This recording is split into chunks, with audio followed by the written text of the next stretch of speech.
दिल्ली में ताज़ा ताज़ा बारिश होती है। एक बाबा अल्लाहू अल्लाहू अल्लाहू करते जा रहे हैं। उन्हें दुनिया से कोई मतलब नहीं, उन्हें दुनियादारों से कोई मतलब नहीं। वो तो चलते चले जा रहे हैं। थोड़े आगे जब पहुंचते हैं तो एक तवाइफ घर के दरवाजे पर बैठी गए। घर के दरवाजे पर बैठी उसका यार भी उसके साथ बैठा गए। जब ये अल्लाह वाले अल्लाहू अल्लाहू करते जा रहे हैं तो जब बारिश होने की वजह से थोड़ी सी कीचड़ हो गई तो चंद छींटे उस तवाइफ के कपड़ों पर जा करके लग गई। अब इसके यार ने देखा कि मेरी महबूबा को इसने गंदा कर दिया, इसने मेरी महबूबा के ऊपर तो मिट्टी डाल दी है। ये आगे जाता है, बाबा को पकड़ता है। पकड़ने के बाद में उन अल्लाह वालों को डांटने लगता है। अल्लाह वालों को इसने डांटा।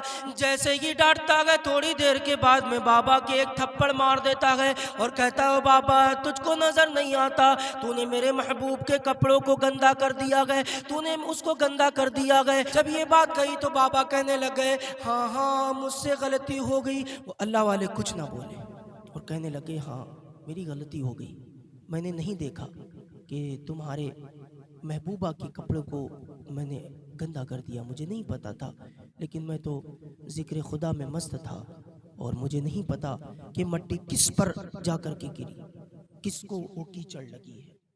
अब ये कह करके चल दिए। वो उसका आशिक जो था ना वो भी वापस हो गया। अब ये थोड़ा और आगे जब जाते हैं तो एक हलवाई की दुकान पर पहुंचते हैं। जब हलवाई की दुकान पर पहुंचे तो हलवाई ने देखा कि बाबा आए, एक अल्लाह वाला आए। वो कहने लग गए कि बाबा आइए, मैं आपका स्वागत करता हूँ, बाबा आइए, खैर मकदम, आप तशरीफ़ लाइए। एक चादर दी और उस चादर पे बाबा को बैठा दिया। बाबा बैठ गए। फिर इस हलवाई ने उनको गरम दूध शक्कर डाल करके दे दिया। सर्दी चल रही थी। उन्होंने जैसे ही वो प्याला अपने हाथों में लिया, यानी अल्लाह वाले ने प्याले को हाथ में लेकर के अल्लाह की बारगाह में अर्ज की, मौला तू कितना बेनियाज है, कभी थप्पड़ खिलवाता है तो कभी मीठा दूध पिलवाता है। अल्लाह अकबर। अल्लाह से अर्ज करने लगे, मौला तू कितना बेनियाज है, कभी तू थप्पड़ खिलवाता है और कभी दूध देता है। ऐ मेरे मौला तू बहुत बेनियाज है। अल्लाह अकबर। अब इतना ये कह ही रहे थे कि थोड़ी देर के बाद में चंद लोग शोर गुल करते हुए इनके पास आते हैं और आने के बाद में कहते हैं, ओए बाबा तुम अल्लाह वाले हो, अल्लाह वाले तो किसी को बद्दुआ नहीं देते हैं, तुमने उस शख्स को बद्दुआ दी जिसने तुम्हारे थप्पड़ मारा था, तो हुआ क्या? हुआ ये कि वो छत पर चढ़ा था और गिरा ऐसा कि गर्दन के बल गिरा।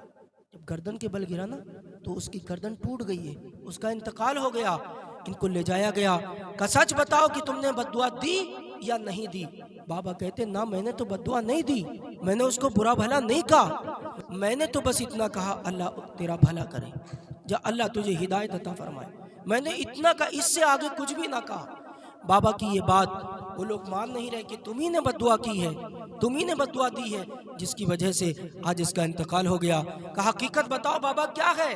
तब बाबा कहते हैं, अच्छा हकीकत सुनना चाहते हो, सुनो तो हकीकत ये है कि इसने मुझको इसलिए मारा कि मैंने इसके दोस्त के कपड़ों को गंदा कर दिया, इसके यार के कपड़ों को गंदा कर दिया, इसलिए इसने मारा। मेरा भी कोई दोस्त है, मैं तो कोई लावारिस नहीं हूँ, मेरा तो दोस्त मेरा अल्लाह है, मैं अल्लाह का वली हूँ, तो मेरा दोस्त मुझे पिटते हुए कैसे देख सकता है? जब इसने मुझ पर हाथ उठाए उस मेरे दोस्त ने इसको सजा दे दी, ये तो दोस्त दोस्त का मामला है, मैं इसमें क्या कर सकता हूँ? मेरी तो इसमें कोई भी गलती है ही नहीं। हाँ दोस्तों, अगर आप किसी का दिल दुखाते हो, आप किसी को सताते हो, आप किसी को परेशान करते हो और ये सोचते हो कि इसका कोई नहीं है, तो सुन लो, इसका कोई नहीं होता है, उसका परवरदिगार होता है, उसका रब होता है।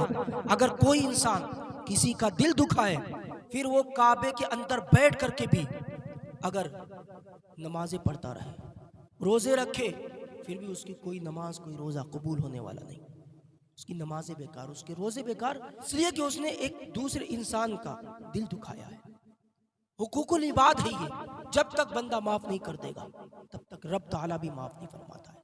इसलिए मेरे भाइयों, किसी को लावारिस मत समझो, कहीं ऐसा ना हो कि कोई अगर आप किसी का दिल दुखाएं और वो आपकी शिकायत रब से कहे, तुमसे कुछ ना कहे और फिर यूं कहे कि कि मैं तेरी शिकायत अपने रब से करूँगा।